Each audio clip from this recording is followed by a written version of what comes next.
Hello students, Pallav physics के amazing platform पे आपका स्वागत है। तो चलिए क्वेश्चंस को सॉल्व करते हैं। ये जेई मेंस का क्वेश्चन है जो हाल ही फिलहाल जो भी एग्जाम हुआ है कुछ दिन पहले 24 जनवरी के शिफ्ट 1 का ये क्वेश्चन है कुछ। तो चलिए इसी को डिस्कस कर लेते हैं। ठीक है, तो कह रहा है a bubble of radius R is split into 27 drops of equal radius और वर्क डन उसमें कितना हो रहा है 10 joule. If the same big drop is split into 64 equal drop तो वर्क डन कितना होगा, ये क्वेश्चन है। तो सबसे पहले एक बड़ा सा बबल है ना, एक बबल है बड़ा सा। इसका इसका रेडियस कह लें कि ये आर है और ये टूट जाता है कितने ड्रॉप में, 27 ड्रॉप्स में, है ना, ऑफ इक्वल रेडियस।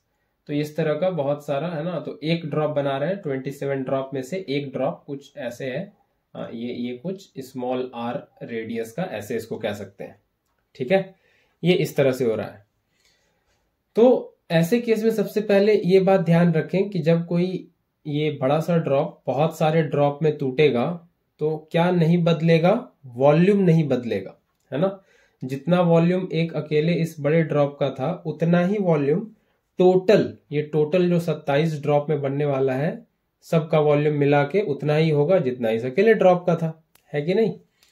तो यहाँ पे एक चीज फिक्स रहेगी कि volume of big drop, one big drop equal to volume of 27 equal drop, है ना, 27 ड्रॉप्स। वॉल्यूम नहीं बदलेगा, है कि नहीं। तो वॉल्यूम ऑफ बिग ड्रॉप क्या होगा, स्फेरिकल ड्रॉप है तो ये 4/3 पाई आर क्यूब, और small drop 4/3 pi R cube, और ऐसा कितना है 27, है ना, 27। ये सारा इसी से निकला है। तो जितना वॉल्यूम अकेले का है 27, जितना ड्रॉप है सबका वॉल्यूम मिला के उतना ही होगा। तो 4/3 पाई ये कैंसिल हो गया, आर क्यूब और ये आर क्यूब 27, तो ये आ गया आर क्यूब और ये 27 आर क्यूब। तो ये इसको देखते हैं अगली स्लाइड में। अब ये बन जाएगा कुछ आर क्यूब और इसको लिख लेते हैं 3r का होल क्यूब, तो ये बन जाएगा r इक्वल टू 3r। ठीक है, और यहां से इसको लिख सकते हैं r/3 equal to small r। ठीक है, तो ये आ गया कैपिटल आर और स्मॉल आर में रिलेशन। ठीक है, तो दे रखा है क्या कि वर्क डन कितना इन्वॉल्व हो रहा है 10 जूल, है ना, 10 जूल। तो वर्क डन दिया हुआ है, क्या दिया हुआ है, वर्क डन। और ये एक ड्रॉप बहुत सारे छोटे यानी कि 27 यहाँ दे रखा है, 27 स्मॉल ड्रॉप में टूट रहा है। तो वर्क डन को रिलेट करना है इससे, है ना। तो क्या पूछा है, तो फिर पूछा है आगे का वर्क डन। तो यहाँ पे वर्क डन किससे रिलेट होगा, यहाँ पे तो ये रेडियस वगैरह दिया हुआ है। तो यहां से आपको थोड़ा हिंट लग गया होगा, ये बबल है, फ्लूइड मैकेनिक्स का क्वेश्चन है ना। तो यहाँ पे सरफेस टेंशन वगैरह इन्वॉल्व होगा। तो यहाँ पे ये आपको पहले हिंट लग गया होगा यहाँ पे कि क्या यहाँ पे यूज होने वाला है। तो ये फॉर्मूला वर्क डन का आपने पढ़ रखा है सरफेस टेंशन में। एक फॉर्मूला आता है वर्क डन का फ्लूइड मैकेनिक्स में कि वर्क डन ये होता है क्या, सरफेस टेंशन, है ना, बेसिकली ये, हाँ, work done per unit area, है ना, work done per unit area, change in area, ये होता है सरफेस टेंशन, है ना। या इसको ऐसे कह सकते हैं कि वर्क डन होता है surface tension into change in area. ये फ्लूइड मैकेनिक्स में पढ़ाया जाता है। ये फॉर्मूला जो वो जब वो सोप सॉल्यूशन में डुबाते हैं 2 लेयर चढ़ता है उसके ऊपर, है ना, तो वहां पे ये एक फॉर्मूला बनता है। अभी उस फॉर्मूले को बताने का टाइम नहीं है, कभी थ्योरी पढ़ेंगे तो उसमें बताएंगे उसको। ये work done S into delta A आता है, work done surface tension into change in area. ठीक है, तो ये वर्क डन हो जाएगा सरफेस टेंशन एस और चेंज इन एरिया, तो area final minus area initial. तो ये बनेगा surface tension into final area कितना होगा, ये होगा 4 पाई और R square, R final radius बना है आर, और ऐसा कितना ड्रॉप है 27 माइनस 4 पाई इनिशियल एरिया क्या था, बड़ा ड्रॉप कैपिटल आर स्क्वायर। तो ये 4 पाई अगर कॉमन कर लें तो 4 पाई एस इंटू यहाँ पे बनेगा 27r² minus capital R square. ठीक है, ये इतना बन जाएगा। और यहां से इसको लिखें 4 पाई एस इंटू 27, ये स्मॉल r का वैल्यू कितना आ गया है r/3, तो इसको यहां से लिख लेते हैं r/3 का होल स्क्वायर माइनस r²। ठीक है, तो ये आ जाएगा 4 पाई एस और ये हो जाएगा 27r² बाय 9 और ये हो जाएगा r²।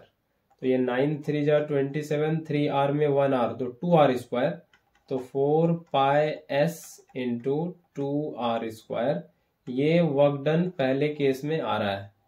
ठीक है, ये वर्क डन पहले केस में आ रहा है और पहले केस में वर्क डन दिया हुआ है 10 जूल, तो ये आ रहा है 4 पाई एस इंटू 2 कौन सा है, कैपिटल आर है ना, कैपिटल आर, स्मॉल नहीं, कैपिटल आर है, ये कैपिटल आर है।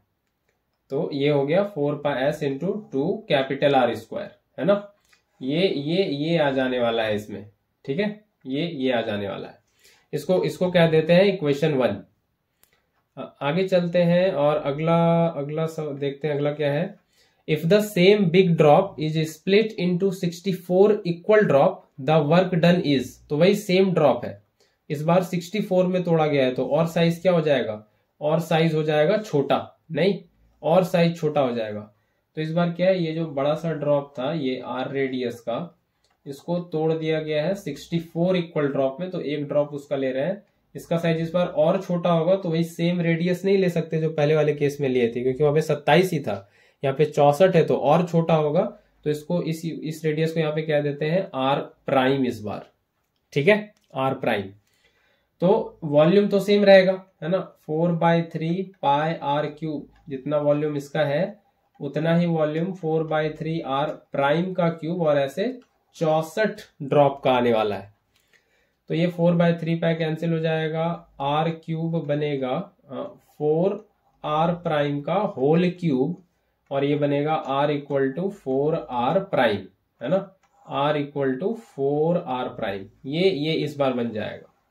तो फिर से इस बार वही लॉजिक, और यहां से r' कितना बन जाएगा, r/4। ठीक है, तो फिर से वही लॉजिक लगाएंगे कि वर्क डन कितना होता है, surface tension into change in area. तो दिस इज सरफेस टेंशन और area final minus area initial, और ये सरफेस टेंशन फाइनल एरिया कितना है 4 पाई r' का स्क्वायर और इंटू 64 माइनस 4 पाई r इनिशियल का स्क्वायर। तो इसीलिए यहाँ पे ना कैपिटल R के टर्म्स में एक्सप्रेस कर रहे हैं रिजल्ट को, क्योंकि दोनों केस में R और R' हो जाएगा, क्योंकि अलग अलग साइज हो जाएगा ड्रॉप का। तो S इंटू 4 पाई को बाहर कर लें और ये बनेगा 64, और R' की जगह लिख दें r/4 का होल स्क्वायर और माइनस r²। तो ये बनेगा 4 पाई S और ये हो जाएगा कितना 64 r² माइनस r²। तो इसको अब अगले स्लाइड में देख लें। तो ये वर्क डन हो जाएगा कितना 4 पाई S इंटू ये हो जाएगा 64 और r²/16 माइनस r²। तो 16 4 जा 64, ये हो जाएगा 4 पाई S इंटू 3r² हो जाएगा, ये है ना 3r²। तो ये वर्क डन हो गया। ये सेकेंड केस इसको ले लें। तो अब सिंपली ये वही वर्क डन निकालना है, तो डिवाइड कर देते दोनों को, वर्क डन बाय 10 पहले केस का, और इधर डिवाइड हो जाएगा 4 पाई S इंटू 3r² और 4 पाई S इंटू 2r²। तो ये 4 पाई S कैंसिल होगा, r² है ना, ये कैपिटल R² है, r² ये कैंसिल होगा। तो ये आ जाएगा वर्क डन कितना 3/2 इंटू 10, 2 5 जा 10 यानी कि 15 जूल। ठीक है, कितना आ जाने वाला है 15 जूल आ जाएगा इस केस में। तो थोड़ा ये लेंदी क्वेश्चन, लेकिन यही फॉर्मूला आपको बेसिक सा ध्यान रखना है। कौन सा, work done surface tension into change in area, है ना, work done surface tension into change in area. तो यहाँ से 15 जूल यहाँ दिख रहा है। ठीक है, बी ऑप्शन इसका सही लग रहा है। ठीक है, आगे बढ़ते हैं और अगले क्वेश्चन की तरफ चलते हैं। ये रहा अगला question, question number 2। In a process, pressure of a gas is directly proportional to temperature. Then choose the correct option. तो क्या दे रखा है, किसी प्रोसेस में प्रेशर जो है वो डायरेक्टली प्रोपोर्शनल है टेम्परेचर के, है ना। अब इसका क्या मतलब हुआ, तो आइडियल गैस इक्वेशन से हम लोग जानते हैं PV इक्वल्स टू NRT, और यहाँ से P हो जाएगा NR/V और इंटू T। अगर क्वेश्चन कह रहा है कि P directly proportional to T है, इसका मतलब NR/V ये क्या हो जाएगा, कांस्टेंट, तभी तो डायरेक्टली प्रोपोर्शनल होगा।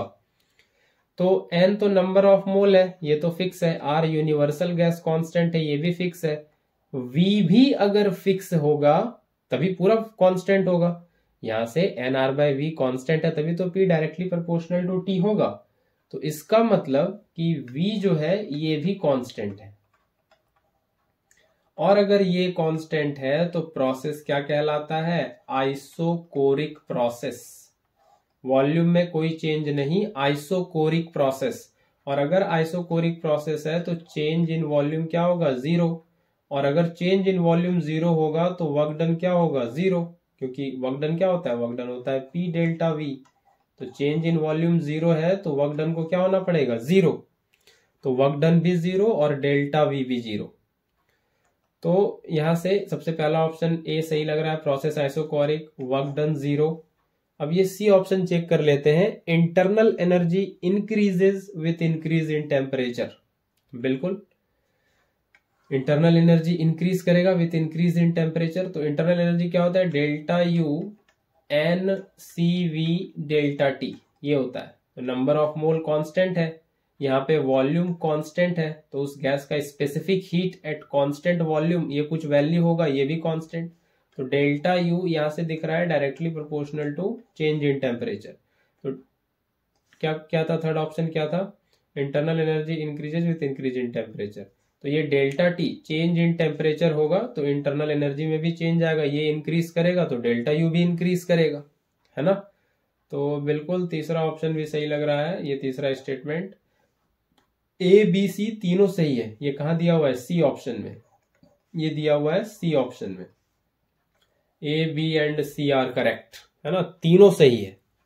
ठीक है, तीनों सही है। आगे चलते हैं और अगले सवाल को देखते हैं। ये रहा क्वेश्चन नंबर 3।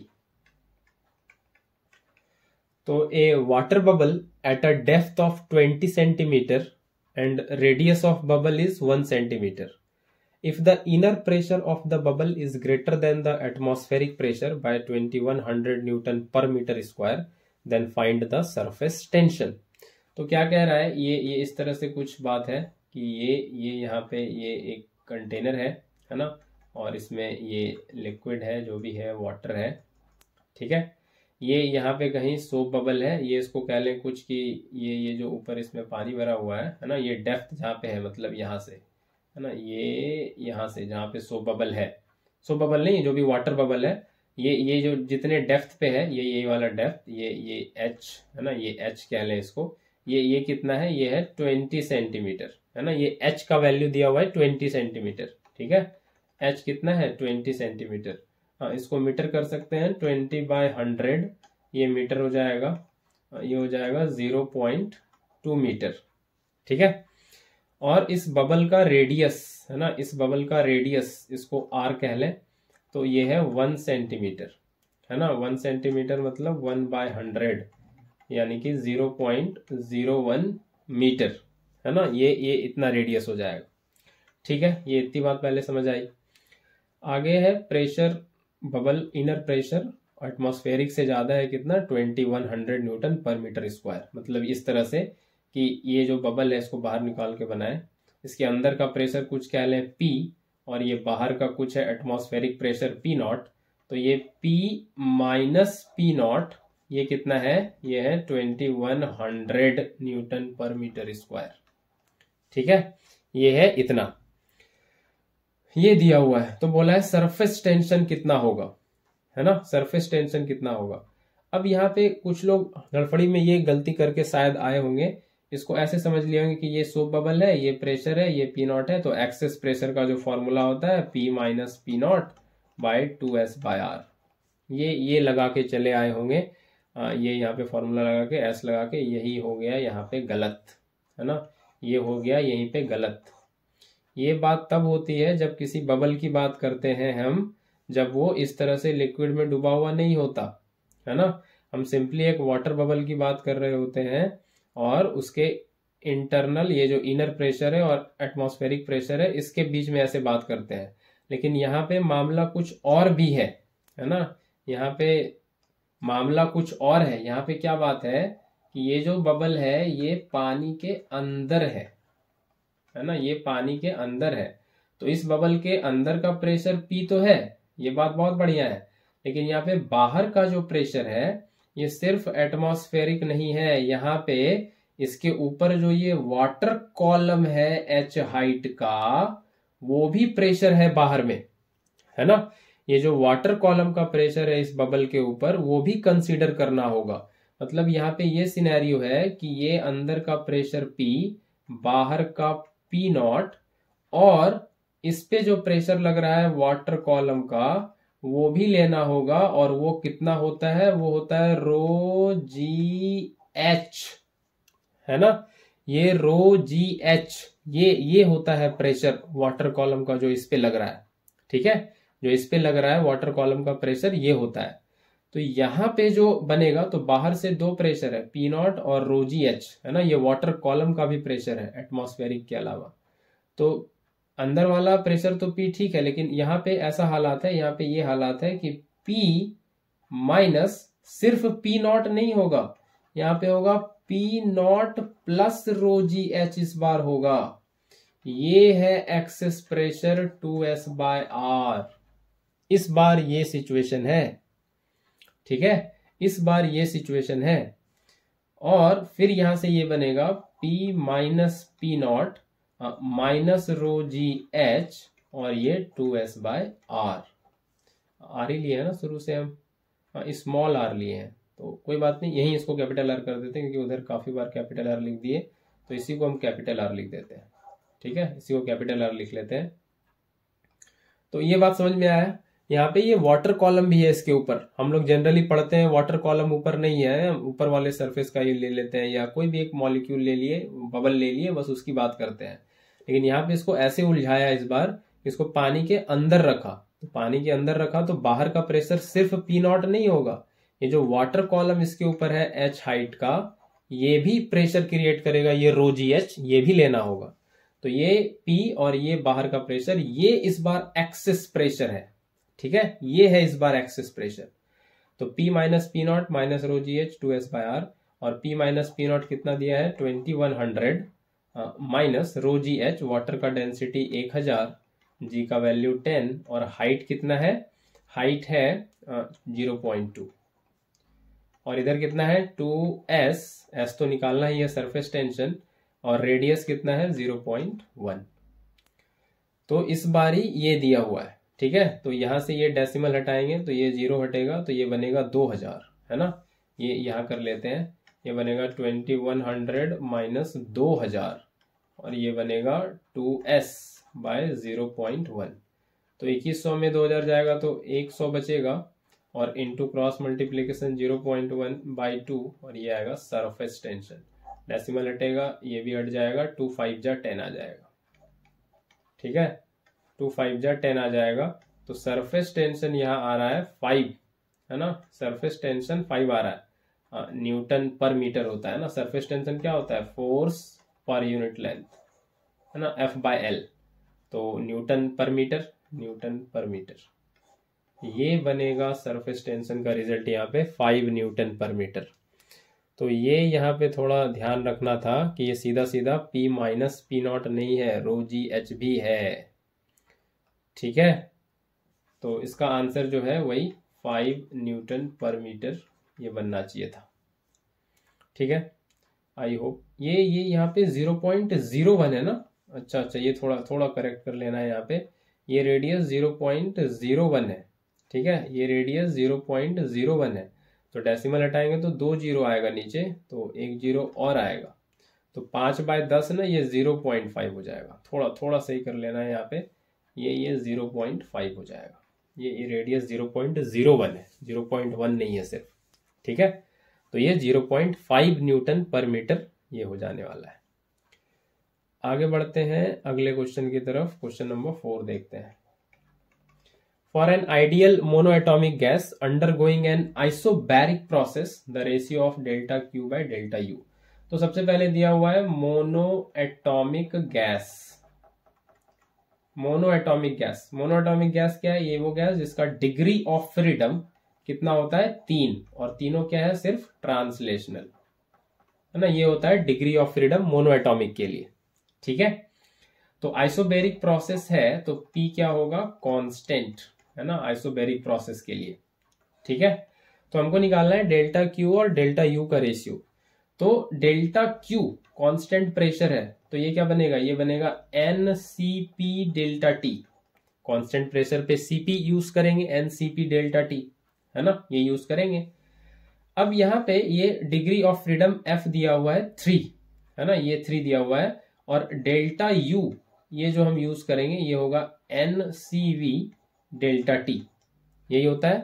तो इसको डिवाइड कर देते हैं सीधा सीधा, delta Q by delta U ये बनेगा NCP delta T by NCV delta T. ये डेल्टा टी N कैंसिल, ये आएगा CP बाय CV, है ना।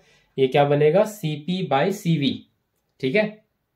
ये यहाँ पे बन जाने वाला है CP by CV, delta Q by delta U, CP by CV ये बन जाएगा, ठीक है। तो हमको बस वैल्यू निकाल लेना है किसका? CP बाय CV का, है ना। ये वैल्यू किसका निकाल लेना है? CP बाय CV का। तो यहां से CP बाय CV आ ही गया है, तो CP बाय CV को हम गामा भी कहते हैं, और गामा 1+2/f भी होता है। तो यहां से सीधा सीधा अब आ जाएगा क्या? Gamma equal to 1+2/f, monoatomic के लिए 3, तो ये 3 एलसीएम हो जाएगा, 3+2 ये हो जाएगा 5/3, 5/3 हो जाएगा, ठीक है। तो आई होप ये क्वेश्चन तो सिंपल था, 5/3 ये पहले ऑप्शन में दिख रहा है, ठीक है। ये समझ आया होगा। आगे बढ़ते हैं अगले क्वेश्चन की तरफ। Question number 5।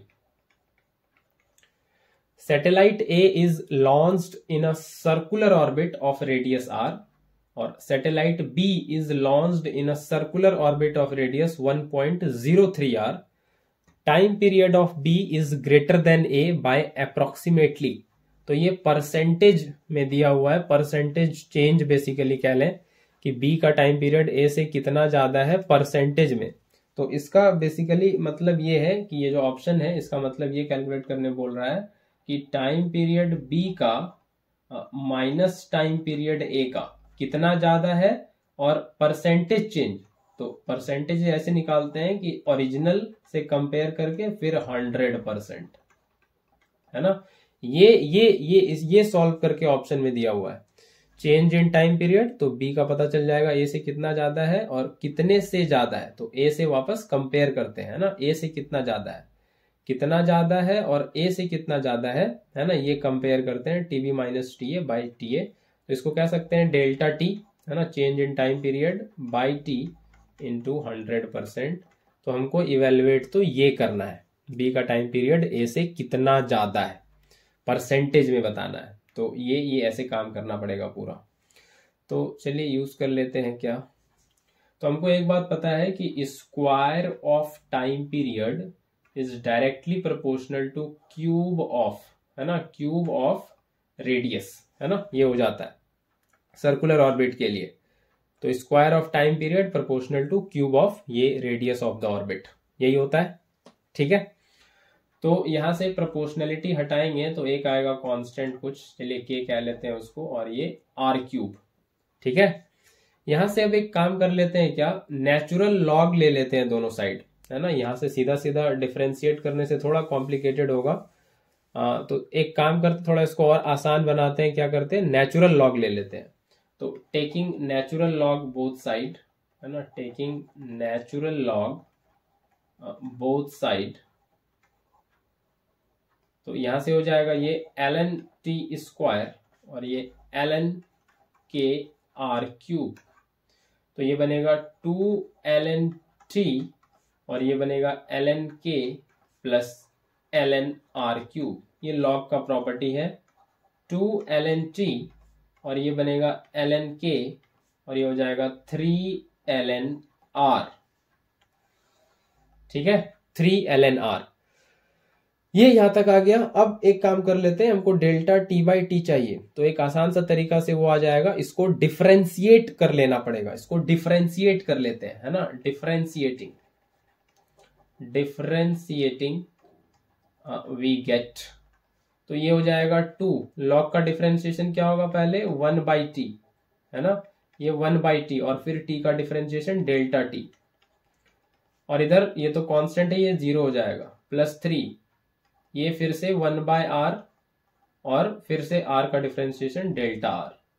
तो ये हो गया डेल्टा t/t और 2 को इधर लाके डिवाइड करेंगे, 3/2 डेल्टा r/r। ठीक है, तो ये बन जाएगा 3/2, तो ये हो जाएगा डेल्टा r, मतलब चेंज इन रेडियस। तो चेंज इन रेडियस कितना हो जाएगा, बाद का कितना हो गया 1.03r, क्वेश्चन में दिया है, और पहले वाला कितना था r, और डिवाइडेड बाय r। तो कितना बन रहा है ये 3/2, ऊपर बनेगा 0.03r डिवाइडेड बाय r। तो ये r से r कैंसिल हो जाएगा, ये डेसिमल हटाएंगे, नीचे बन जाएगा 100 और ये हो जाएगा 9/200 के आसपास, है ना। तो ये जो बन रहा है डेल्टा t/t, ये बन रहा है 9/2 और ये 100। ये परसेंटेज चेंज, ये फ्रैक्शनल चेंज आ गया, ऐसे कह सकते हैं। तो परसेंटेज चेंज में क्या करेंगे, डेल्टा t/t इंटू 100%, ये हो जाएगा 9/2 इंटू 1/100 इंटू 100%।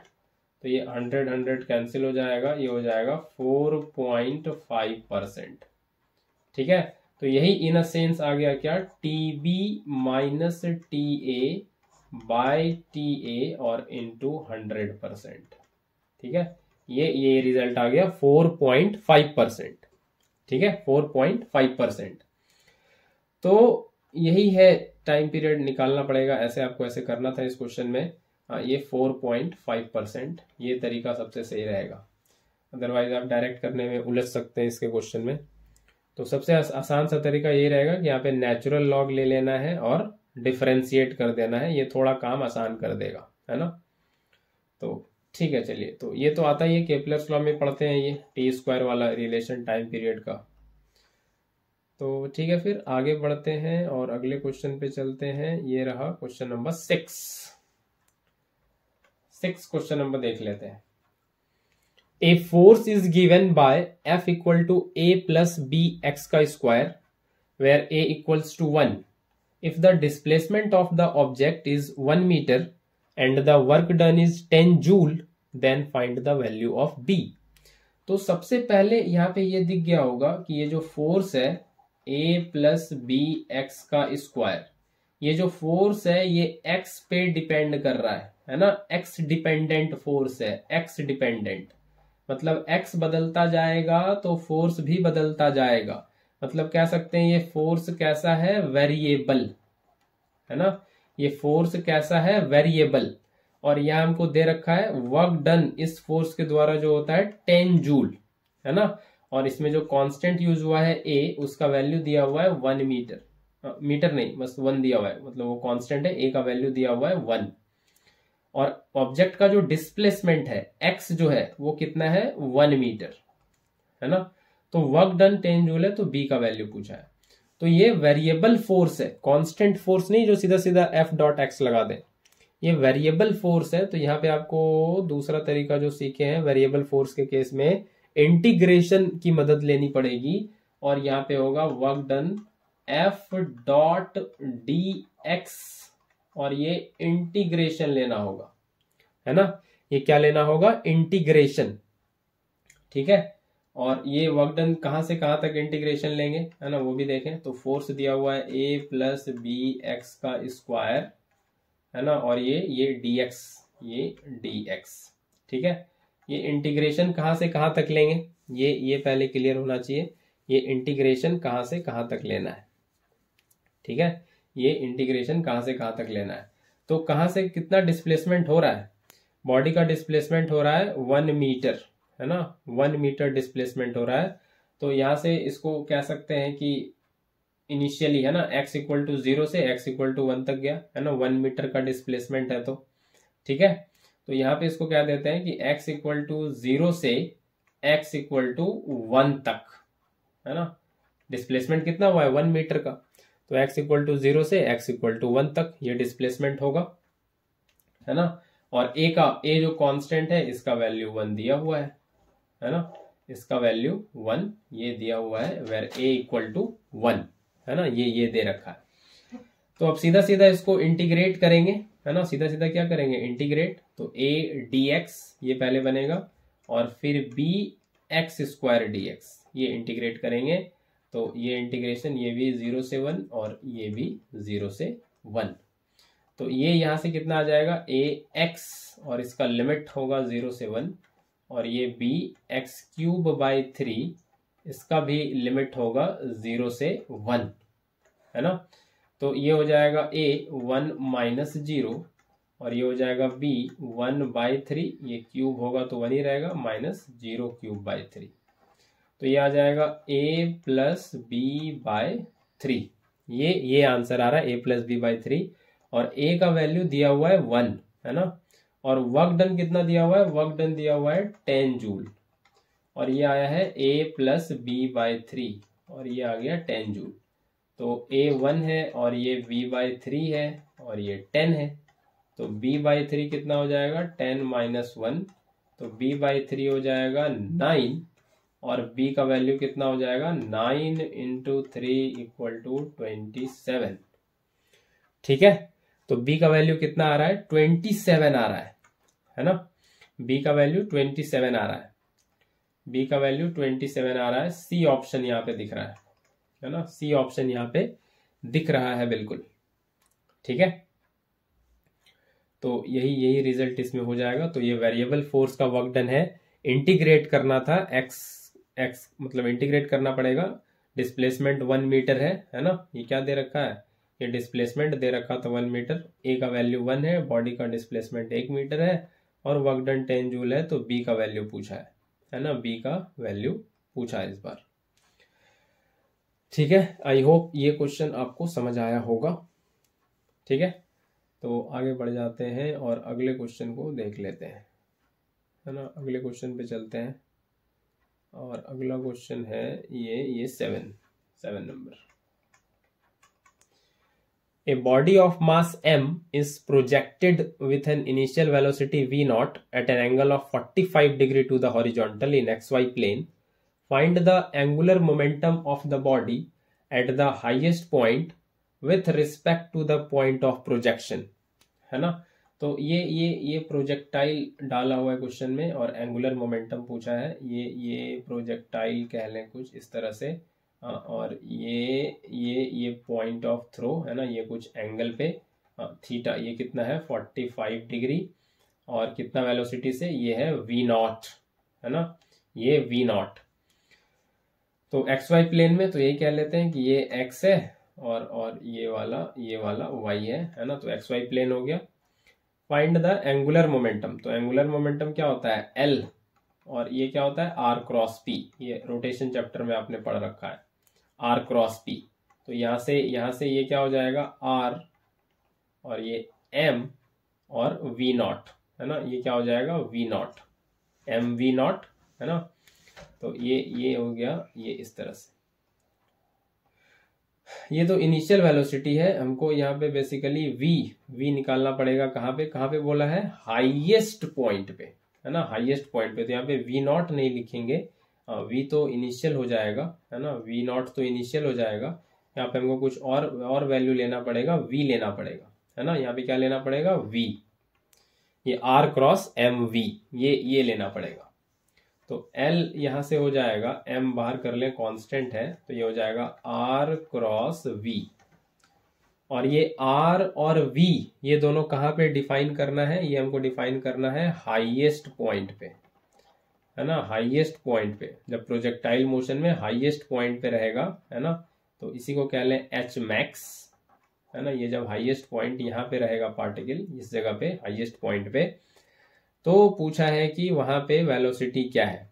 ठीक है, तो जब हाईएस्ट पॉइंट पे जब बॉडी रहेगी हाईएस्ट पॉइंट पे, तो उसके ऊपर तो नहीं जा रही, है ना, उसके ऊपर तो नहीं बढ़ रही वेलोसिटी हाईएस्ट पॉइंट पे, तो सिर्फ बॉडी के पास, ये देखें प्रोजेक्टाइल मोशन है ना, 2D मोशन है, तो इसमें बॉडी के पास हमेशा दो वेलोसिटी रहेगा, एक एक्स एक्सिस में, एक वाई एक्सिस में, ऊपर भी जाएगा और आगे भी बढ़ेगा, है ना। तो ये वी एक्स भी रहेगा और वी वाई भी रहेगा।